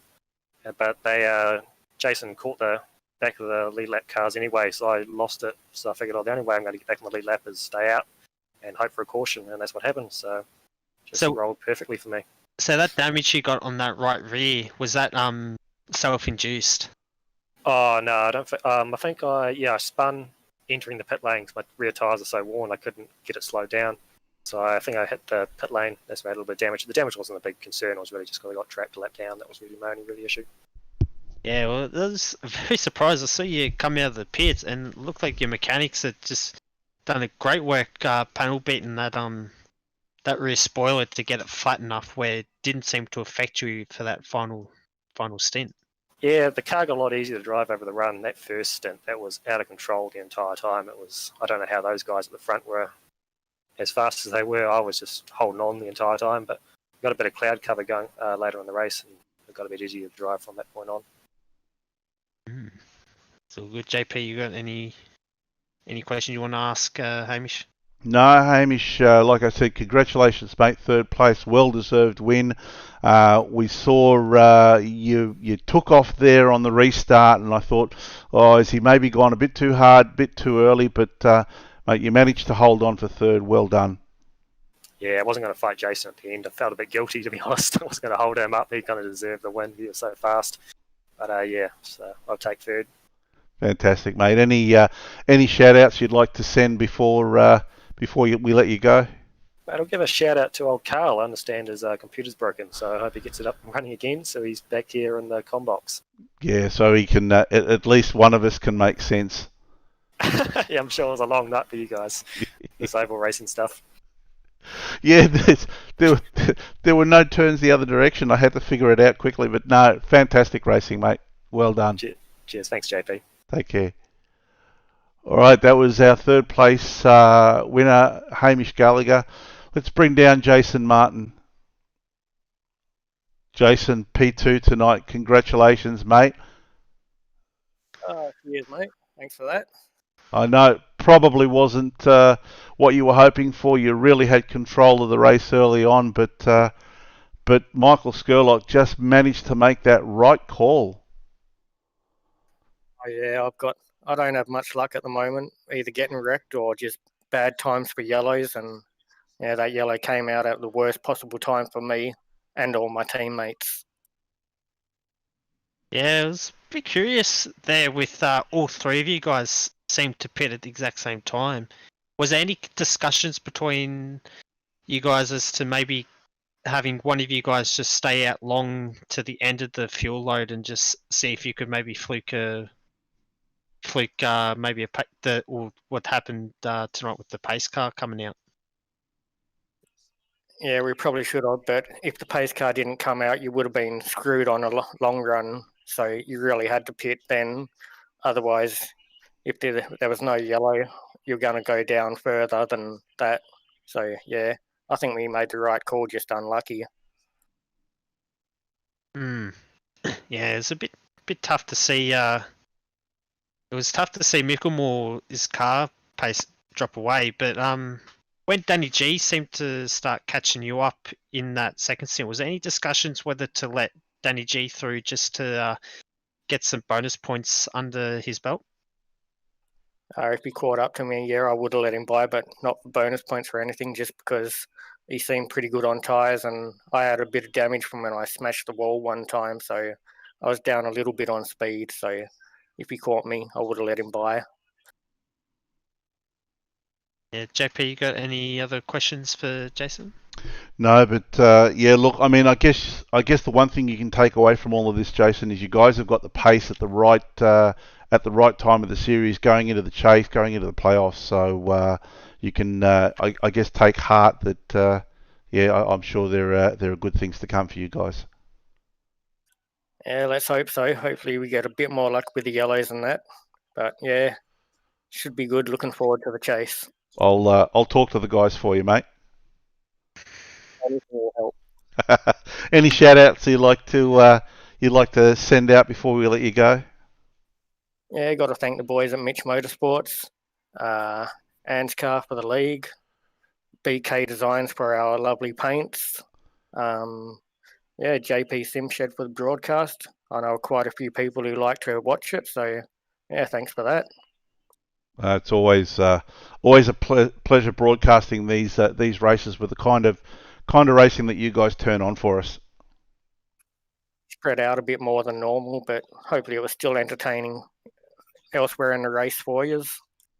Well, it kept me busy looking for battles, but I was able to find them. Yeah, that's good. All right, mate. Well, congratulations once again. Yep, cheers, guys. See ya. All right, that was our P2 winner, Jason Martin. Let me go through the names here and I'll find Michael Skurlock and we'll bring him down. Michael Skurlock, our race winner for Dover, mate. Congratulations. Your strategy call was pretty much on point tonight. Yeah, thanks, JP. Yeah, it was that's what it was, mate. It was a bit of luck and strategy. I'll say strategy just to sound better than what I am, but really it was just luck, mate. I just held on to those last set of tyres before the last pit stop just for a lot longer, made sure I wasn't pushing them, and it actually, worked. It feels good when you actually do something to plan and it actually pays off, so I'm pretty happy with that. Yeah, absolutely. We were actually commenting about it just before you pitted, saying, "Look, Michael Skurlock right about now will be really hoping for a safety car," and almost on cue, like one of us had hit the button, out it came. Yeah, well, I mean, I caused the first one, which is, I never feel good about that, but I literally, that's the first time since iRacing that I've actually blown a right rear. So like there was nothing on there. Like, I mean, on the sim it probably looks like there was something on there, but I couldn't even turn into the corners and roll. Like I was just on rolling speed, and the thing was just looping on me. So I couldn't get back under speed. So I just had to sit there and wait for the yellow to come out just so I could drive away. Wow. Okay, so it was a blowout. Yeah, I got 0% on the right rear when I went in the pits. Okay, fair enough. Jake, anything you'd like to add, mate? Well, it's just amazing. Yeah, testament to never give up when your race starts going pear shaped. I mean, that spin at the 70 lap mark is you can always just look back in the review and say, "Oh, that doesn't matter now. Got a race win under my belt." Yeah, well, I was lucky that I was still on the lead lap when I did it. I mean, unfortunate for the people that just pitted because it was pitting time and I was trying to get down to pit, and that was the reason why it sort of spun on me. But it's definitely I had to change the way I drove the car from the first stop just so that didn't happen again. So I was trying to be a lot lighter on the rears. It's hard, man. That track is different to all the other ones. Like it's dynamic. You got to constantly change the way you're doing everything. So yeah, and do you fancy your chances at Daytona next week to try and steal that number one position off of Ed Foster?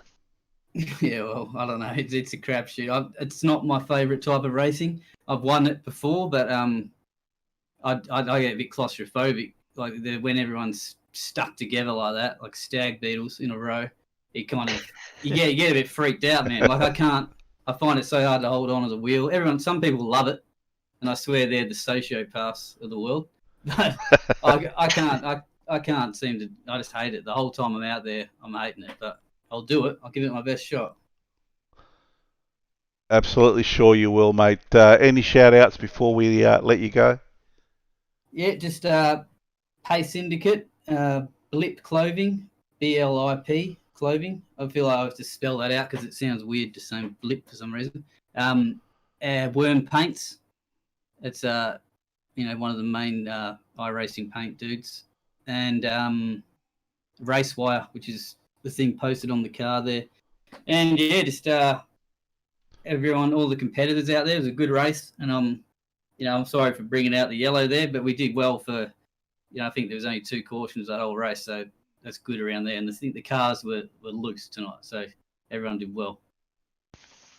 No, mate, well done, and congratulations once again. Yeah, and thanks for you boys, of course, for doing this for us, giving us something to watch. We'll go kick back now and have a little look. No, always like I say, always a pleasure with the kind of racing that you guys turn on for us.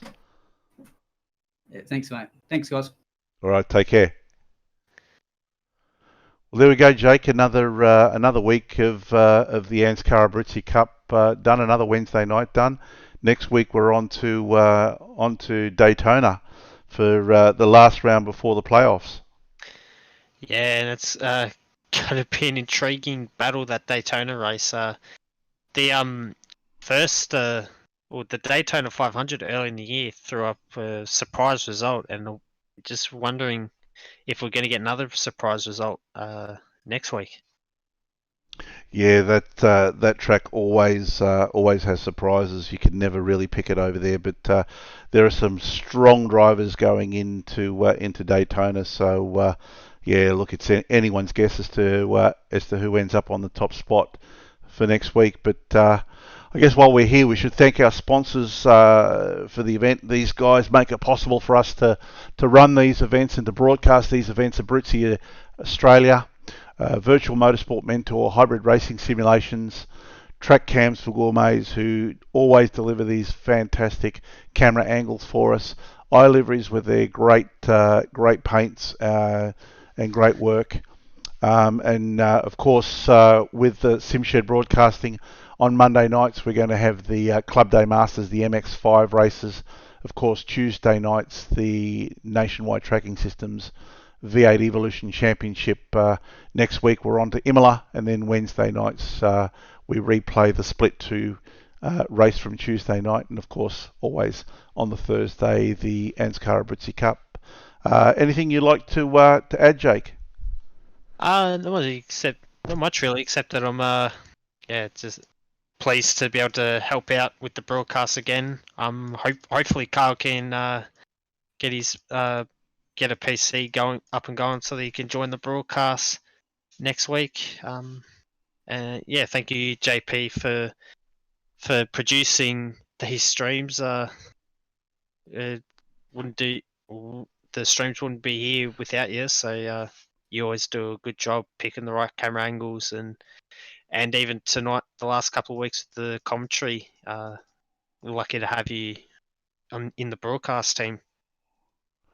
Oh, look, thanks very much. But look, at the end of the day, thank you for joining us. Thank you for helping me out and lending your knowledge to oval racing, because if it was up to me and only up to me, I think people wouldn't have a clue what I was talking about. But thanks very much for joining us, Jake. Always a pleasure having you with us.